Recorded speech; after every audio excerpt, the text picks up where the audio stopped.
Hi friends, welcome to my channel. అందరూ మంచిగా ఉన్నారా? నేనైతే సూపర్ ఉన్నా. సో ఇది వచ్చేసి మండే రోజు వ్లాగ్ అనమాట. అంటే మండే మా తమ్ముని వాళ్ళకి బియ్యం పోసినాము. ఈ ముచ్చట ఎప్పుడో మా అల్లుని 21 రోజుకే జరగాల్సింది, కానీ కొన్ని కారణాల వల్ల జరగలేదు.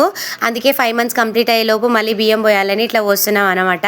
నాకైతే బియ్యం పోసుడన్నా పోపించుకున్నాడన్నా మస్తు ఇష్టము. ఇవి అవ్వగారు బియ్యం, అంటే మా మరదల వల్ల అమ్మ వాళ్ళు పోస్తున్నారు అనమాట. అందుకే మేమైతే బియ్యం పోయాము. అమ్మగారు వాళ్ళ సైడే బియ్యం పోస్తారు, ఇంకా అత్తగారు వాళ్ళ సైడ్ దించుకుంటారు అనమాట బియ్యము. సో మేము పోషణం దించుకున్నాము. ఇంకా బియ్యం పోసిన తర్వాత ప్రతి ఒక్కళ్ళు అంటే పెద్దవాళ్ళ కాళ్ళు ఖచ్చితంగా మొక్కుతారు అనమాట. బియ్యం పోసుకున్న వాళ్ళు ఇంకా మా చిక్కి పాప చూడండి కనకాంబరాలు పెట్టుకుంది, చాలా క్యూట్ గా అనిపిస్తుంది కదా. నాకు కూడా కనకాంబరాలు అంటేనే ఇష్టం, మల్లెపూలు అంటే అస్సలు ఇష్టం ఉండదు. మా చిట్టి జుట్టుకి ఒక 3 పూలు ఇచ్చినా కూడా కనకాంబరాలు ఈజీగా పెట్టేసుకుంటాను అనమాట, అంత ఇష్టం కనకాంబరాలు అంటే. మరి మీకు?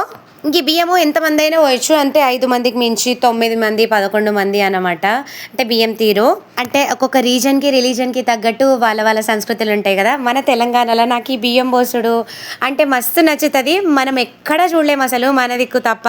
మన తెలంగాణ ప్రతి ఒక్క ఆడబిడ్డ ప్రతి ఒక్క పండుగ, చిన్న పండుగ పెద్ద పండుగ కానీ లగ్గంకు కానీ దేనికైనా కానీ ఒడి బియ్యం కోసం ఖచ్చితంగా ఎదురు చూస్తారు. ఏమంటారు? వీడియో నచ్చితే లైక్ చేయండి, కమెంట్ చేయండి, ప్లీజ్ సబ్స్క్రైబ్.